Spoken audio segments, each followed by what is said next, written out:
Lo nuestro es el debate democrático. Entonces pactamos las reglas y debatimos. Sigue prendido el debate en el Congreso entre Paloma Valencia e Iván Cepeda. ¿Funcionan las fotomultas como medida para reducir los siniestros viales? 40% de universitarios sufren depresión. Médicos residentes los más afectados.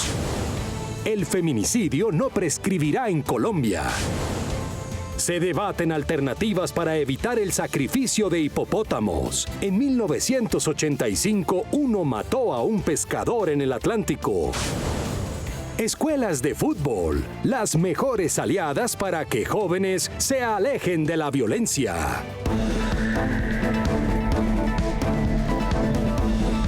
NS Noticias, con Isaac Nesim y Marcela Baena. Buenas noches. Como el epicentro del debate presidencial de cara a la primera vuelta, se perfila el Congreso de la República. La senadora Paloma Valencia planteó allí la necesidad de invitar a varios de los aspirantes. Mientras tanto, el senador Iván Cepeda insiste en que sea un debate entre izquierda y derecha. Unos términos. Paz total, crisis en la salud, corrupción, sistema pensional y política energética, entre otros, serían los puntos principales del debate de ideas que se abre paso en la plenaria del Senado de la República. Lo nuestro es el debate democrático, con todos los candidatos que tienen opción de ser presidentes de Colombia. Y no permitimos vetos. Y si el senador Cepeda los pretende vetar, aquí está el debate de control político. La senadora Angélica Lozano también insistió en que sea un debate entre todos los aspirantes presidenciales. No les dé miedo debatir con gente con experiencia gobernando, con gente sin jefe. El senador Iván Cepeda insistió en su propuesta de que sea un debate solamente entre izquierda y derecha, una discusión profunda entre dos modelos de Estado totalmente opuestos. Entonces, cuando ustedes lleguen con su compromisario, nosotros el nuestro y el señor de la Espriella con el suyo, entonces pactamos las reglas y debatimos con toda tranquilidad, sin gritos. De esta manera, el Congreso se proyecta como el gran escenario de pulso político previo a las elecciones, en un momento clave para la definición del rumbo presidencial. El año pasado se registraron 195 incidentes con drones que fueron empleados con fines delictivos, la mayoría afectando a las fuerzas militares y de policía. Para evitar esos ataques, se buscan medidas que los regulen. Esta semana 3 militares murieron a causa de explosivos lanzados a través de drones. También los habitantes de Briceño en Antioquia reportaron ataques con estos artefactos. Para proteger a la población civil y evitar que los grupos armados los sigan usando como herramienta para el conflicto, una iniciativa busca regular el uso de estos dispositivos. Tenemos que buscar la regulación, los registros de manera tal que las actividades como la agricultura, por ejemplo, como la recreación, puedan ser usados, pero que el gobierno, el ejército, la policía pueda tener herramientas para contrarrestar el mal uso de ellos. En los últimos años se han registrado más de 600 ataques con drones contra la fuerza pública y objetivos de seguridad, principalmente en regiones como Cauca, Nariño, Valle del Cauca y Catatumbo. Lo que necesitamos ahora son herramientas específicamente para que, por ejemplo, policía y Fuerzas Armadas puedan de verdad contrarrestar la acción de criminales.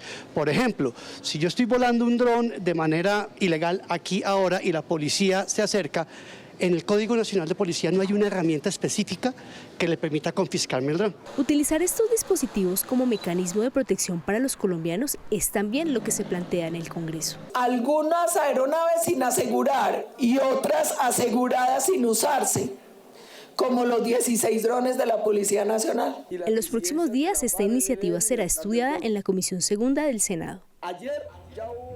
En 18 meses, Barrancabermeja impuso más de 150.000 comparendos con solo 5 cámaras. A nivel nacional, 2 millones de conductores han sido multados y el recaudo, escuchen, superaría los 2 billones de pesos. La pregunta es, ¿funcionan las fotomultas como una medida para reducir los siniestros viales? Veamos. Las fotomultas en el país están en la mira del Congreso, en donde se denunciaron que los operadores privados se quedan con hasta el 60% del recaudo y que hay cámaras sin certificación funcionando. Cerca de 2 millones de colombianos han sido multados con una fotomulta en Colombia.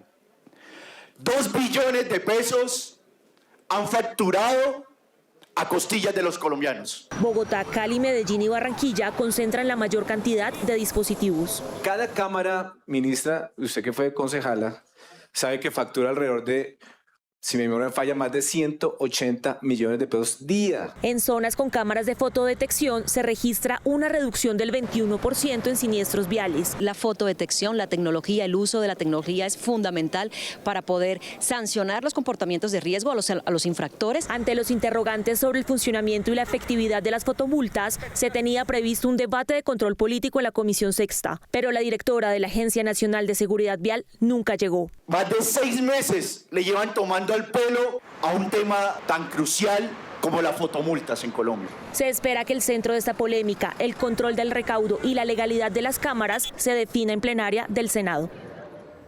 Precisamente avanza en el Congreso una propuesta sobre una posible amnistía a multas de tránsito en Colombia.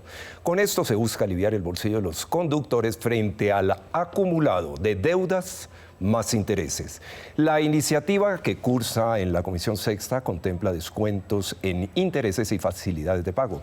La medida hace parte de un paquete que también plantea modernizar el sistema de tránsito en medio de opiniones divididas por su impacto en el cumplimiento de las normas viales. Y esta amnistía sea durante un año, se pongan al día. Ganan, por supuesto, los conductores y ganan los entes territoriales que no han podido recaudar. La cuarta fue la vencida. Luego de 3 citaciones se dio cierre al debate que analiza el estado del catastro multipropósito con el fin de esclarecer los avances reales en la actualización catastral. A esta cuarta vez sí asistió el director del Instituto Geográfico, Agustín Codazzi, para que rinda cuenta sobre la lenta implementación del modelo. En el Congreso han señalado retrasos significativos, inconsistencias en los avalúos y falta de articulación institucional, lo que ha generado incertidumbre en varios territorios. Las mesas tendrán que tener una formulación para resolver un tema de impuesto predial en más de 1.600.000 predios. El IGAC está destrozando con el catastro multipropósito mal actualizado y con una metodología inocua. Uno de los puntos más críticos del debate fue el aumento considerable del predial en distintos municipios. Que por favor verifique y caracterice de manera diferente a aquellos municipios que no somos y no tenemos latifundios, que no tenemos grandes propiedades. Teníamos municipios en este país que estaban sin actualizar, tenemos todavía, bueno, ya teníamos más de 30 y 32 años sin que se hiciera actualización catastral. Por eso se insiste en la necesidad de garantizar una implementación más transparente y equitativa del catastro multipropósito, que cumpla su objetivo de mejorar la planeación territorial sin afectar desproporcionadamente a la ciudadanía. Un fuerte choque se dio en el Senado por el futuro de las tasas de interés en el país. El Banco de la República plantea decisiones drásticas, mientras el gobierno advierte que dará la pelea para evitar un impacto en el bolsillo de los colombianos. Desde el Banco de la República se advirtió que podrían venir decisiones fuertes para controlar la economía, lo que encendería las alarmas en distintos sectores. La demanda interna creció a unos ritmos muy superiores a lo que se estima que puede crecer la producción sin generar presiones inflacionarias. Desde el Ministerio de Hacienda aseguraron que darán la pelea para evitar medidas que golpeen el bolsillo de los colombianos. El gobierno había advertido desde el mes de enero que era exorbitante la decisión que se había tomado con los primeros 100 puntos, pero agregarle otros 100 puntos a los 2 meses era algo escandaloso. También hubo advertencias sobre la necesidad de poner la lupa en este tema, debido a su impacto directo en la vida cotidiana de los ciudadanos. Aquí hay una clara desarticulación entre gobierno y Banco de la República. Desafortunadamente esto llega en un momento coyuntural electoral. Esta discusión se hubiese podido dar en otro momento, seguro ya habíamos encontrado la solución. Cualquier decisión sobre tasas de interés tendrá efectos directos en créditos, vivienda y consumo, en un momento clave para la economía del país. El cierre progresivo de tiendas de barrio y pequeños negocios en el Atlántico se ha intensificado en los últimos 5 años, producto de la presión ejercida por redes de extorsión, afectando así principalmente a Barranquilla, Soledad y Malambo. Más de 400 establecimientos han desaparecido del tejido comercial local en los últimos 5 años. Cerca del 50% son tiendas de barrio. Entre 800 y 1.600 fuentes de ingreso se han perdido solo en el Caribe. En el primer trimestre de 2026 se registraron 2.914 casos de extorsión en Colombia. La evolución de este fenómeno demuestra que el problema se ha agravado con el tiempo. Entre los años 2020 y 2023 se contabilizaban cerca de 250 tiendas de barrio cerradas en Barranquilla, Soledad y Malambo, mientras que para el año 2025 el número acumulado superó los 400, incluyendo también restaurantes, peluquerías, panaderías, farmacias y misceláneas.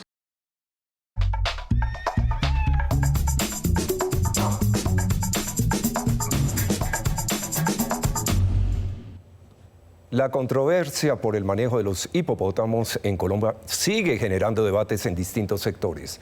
Por eso se están promoviendo alternativas para evitar el sacrificio de estos animales, garantizando su bienestar. Así quedó en evidencia tras el encuentro entre la senadora Esmeralda Hernández y la ministra de Ambiente Irene Vélez. En ese encuentro insistió en la necesidad de avanzar en soluciones integrales. Allí se discutieron 3 puntos claves. Está vigente desde el año 2024 3 opciones y hoy siguen vigentes.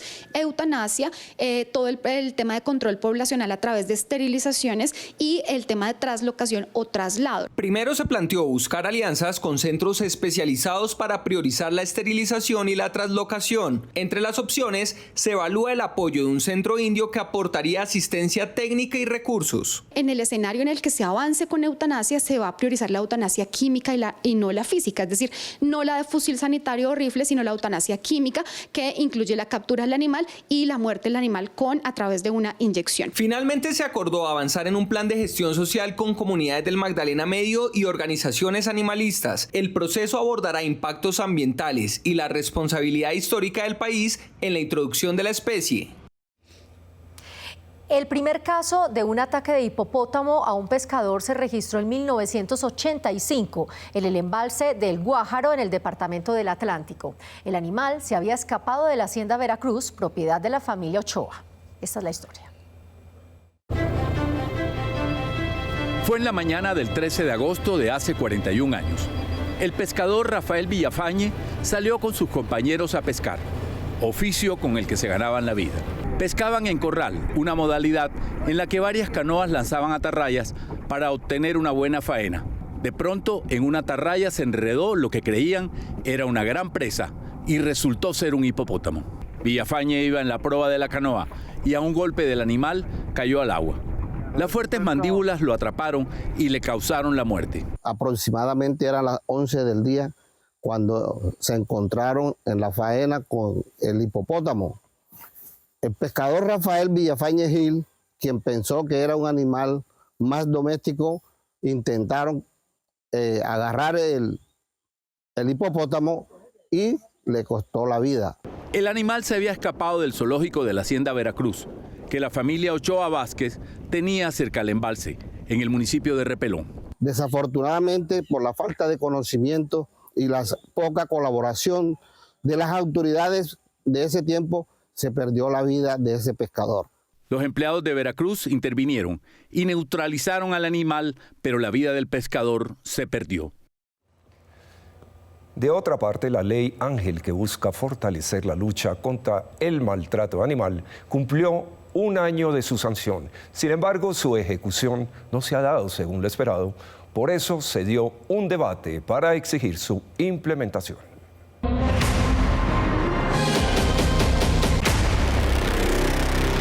2.150 procesos relacionados con delitos de maltrato animal, 96 imputaciones, 45 medidas de aseguramiento y 93 sentencias condenatorias son el resultado hasta ahora de la aplicación de la ley Ángel. Sin embargo, la puesta en marcha de varios puntos que componen la ley no ha permitido que se implemente de la manera correcta. Así como somos línea de 123 para la ciudadanía, somos línea asesora para los alcaldes. En ese espacio se dieron compromisos por parte de las entidades estatales. La meta, senador, es de aquí al 30 de julio, llegar a 120 municipios, intentando completar la cuarta parte del municipio del país y priorizando aquellos municipios que son de categoría 6. Se han delegado 625 funcionarios especializados en la protección y bienestar animal a través de los grupos de policía ambiental y de recursos naturales. Entre los compromisos que dejó la audiencia de control político se destacó la necesidad de garantizar condiciones claras para la adecuada implementación de las normas en los territorios, con el respaldo efectivo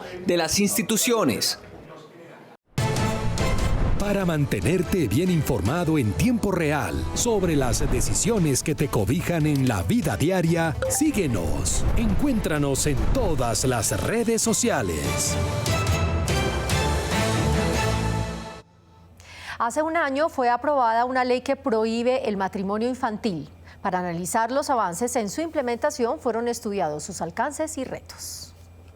Tras 8 intentos, el Congreso logró la eliminación del matrimonio infantil a través del ajuste del Código Civil, que anula y prohíbe todo tipo de unión con menores de edad. Ojalá lleguen los programas, proyectos y las políticas públicas lleguen a todos los territorios, incluso en la ruralidad y en las comunidades étnicas. Colombia fue uno de los países de la región que más se demoró en aprobar este tipo de legislación, pero expertos consideran que la ley es amplia porque permite trabajar acciones con diferentes sectores. Todavía falta un largo tramo para que esta ley pueda estar efectivamente regulada y que además pueda tener el presupuesto que se necesita. La ley también establece programas para prevenir desigualdades y proteger los derechos de la infancia. Todo un gobierno se movilice desde sus diferentes responsabilidades para poder garantizar que en el territorio colombiano ninguna niña volverá a ser forzada a un matrimonio infantil o a una unión temprana. Trabajar con las familias, colegios y comunidades para generar un cambio cultural es para algunos uno de los principales retos que hay en el país.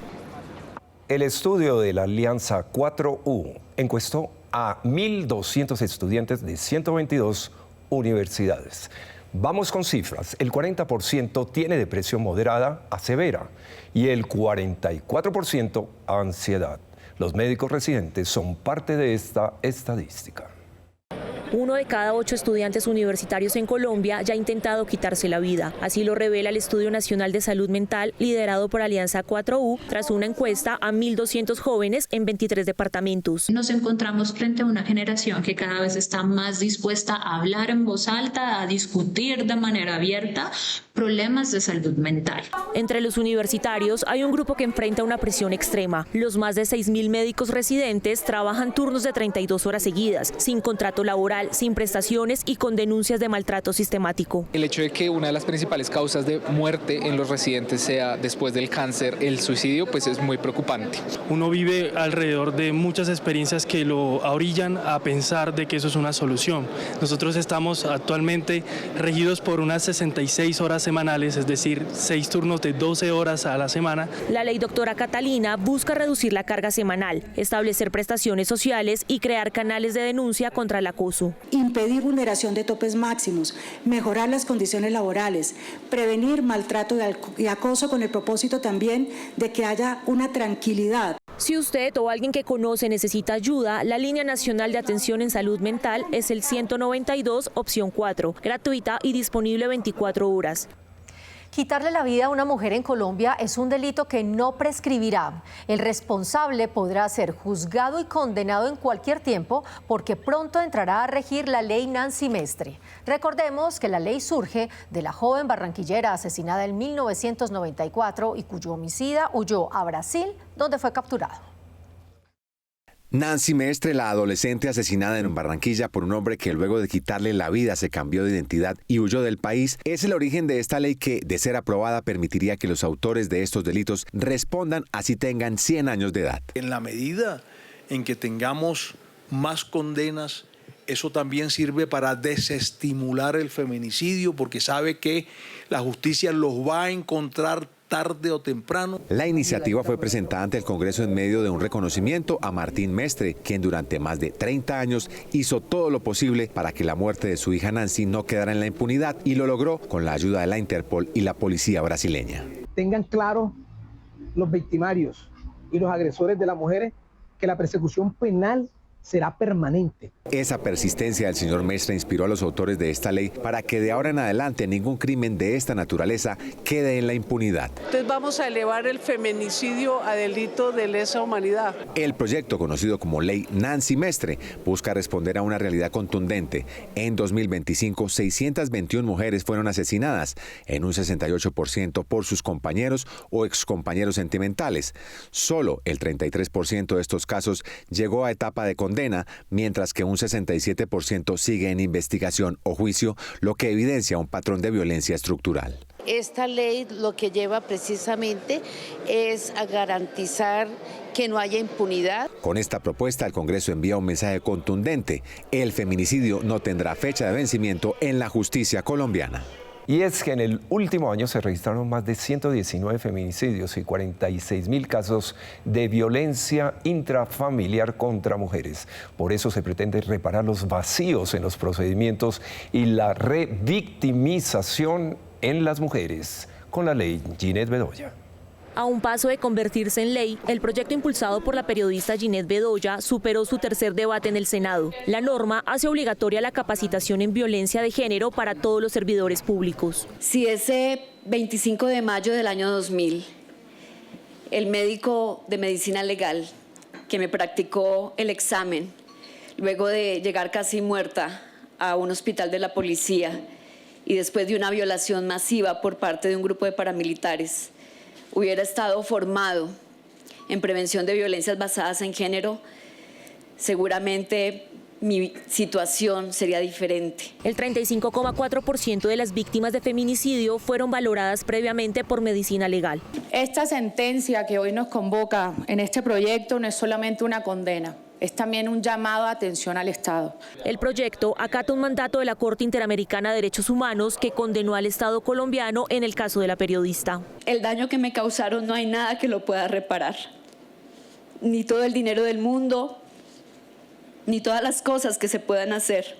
Yo tuve que renunciar a mi vida, pero hoy tengo la posibilidad de dejar una ley que le dé garantías a las mujeres en Colombia. Y eso es mi justicia. Viajar con niños sin silla de seguridad podría ser sancionable en Colombia. Un proyecto de ley busca cambiar la forma en la que se protege a los menores en las vías en un país donde cada año mueren más de 500 niños en accidentes de tránsito.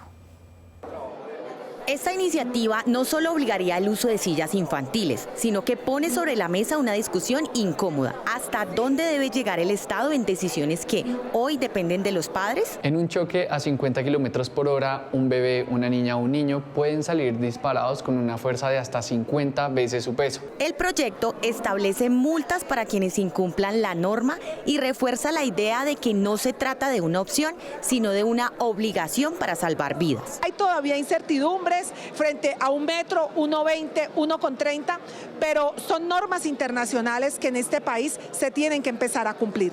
De ser aprobado, Colombia se alinearía con estándares internacionales de seguridad vial en una apuesta por reducir la siniestralidad infantil. 30 mujeres emprendedoras ofrecen sus productos y servicios en la Feria de Emprendimiento organizada por la Comisión Legal de Equidad de la Mujer. En este espacio se destacan muchas historias de vida. Les contamos de Nubia, quien a sus 74 años sigue impulsando su emprendimiento de accesorios en cuero. A sus 65 años y luego de realizar distintas labores, Nubia decidió emprender y convertirse en una diseñadora y creadora de productos elaborados con cuero. Ya al quedarme sin trabajo, entonces me invitaron a unos programas con una alcaldía que gracias a Dios logré aprender lo que hago hoy en día. Llevo 9 años, todo lo que hago es a base en cuero. Así como Nubia, el 90% de las participantes de esta feria cuentan con este emprendimiento como principal fuente de ingresos. No necesita ni siquiera una ley, necesita una disposición de la gente para ayudar a quienes hacen todos los días emprendimientos creativos. Para las senadoras, lograr el empoderamiento económico de las mujeres es una herramienta muy efectiva para enfrentar la violencia de género.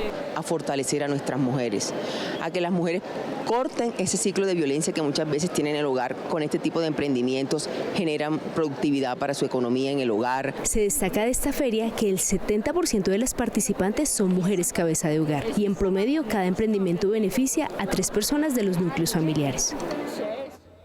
Las empresas del país pueden pagar menos impuestos invirtiendo en el apoyo al deporte, especialmente en zonas marginadas. Las escuelas de fútbol se convierten en aliadas para esta práctica, pero lo más importante es que alejan a los jóvenes de la violencia.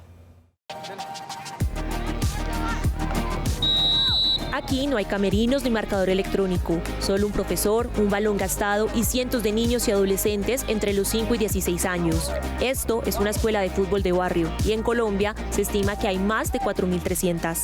Trabajar por la comunidad con nuestros niños, apartarlo un poco del tema de la drogadicción. Si logran tener un poco más el apoyo del Estado, el apoyo de las personas pudientes y de las empresas privadas, va a ser mucho mejor. Todo empieza con un sueño, con manos que arman los conos, que pitan, que corrigen posturas, porque aquí el gol no es lo único que importa. Aquí también se aprende a caer, a levantarse, a pedir el balón otra vez. Y los niños, sin saberlo, ya están jugando su partido más importante. Forma el carácter y la capacidad de diferenciar entre todo lo que se puede llevar a cabo si yo gano, si yo pierdo. Lo más que me gusta venir acá es patear la pelota. Cada entrenamiento forja el futuro. Entre carrera y carrera, entre un pase y otro, los niños van creciendo, van aprendiendo que el balón también se puede convertir en un camino. Es como la necesidad y adrenalina de ir a jugar fútbol, especialmente de querer tocar un balón y de sentirlo. Sienten que se van a distraer y se van a sentir mejor. La emoción se contagia en los corazones de las mamás, abuelas, papás y acompañantes, ratificando la importancia de estos espacios para el país. Las mamás que son de escasos recursos, digamos que es importante que la escuelita les ayuda muchísimo. El joven comienza no solamente a estar integrándose con la comunidad, con los demás jóvenes en relación a una disciplina, sino que también pues entonces se va generando esa capacidad de cooperación. En el Congreso se abren caminos para que empresas privadas inviertan en el deporte a cambio de beneficios tributarios. Mientras tanto, la pasión por el deporte crece en los barrios. Y hoy tuvimos en nuestra emisión imágenes de fondo de varias ciudades colombianas. El Senado le rinde así homenaje a las regiones del país.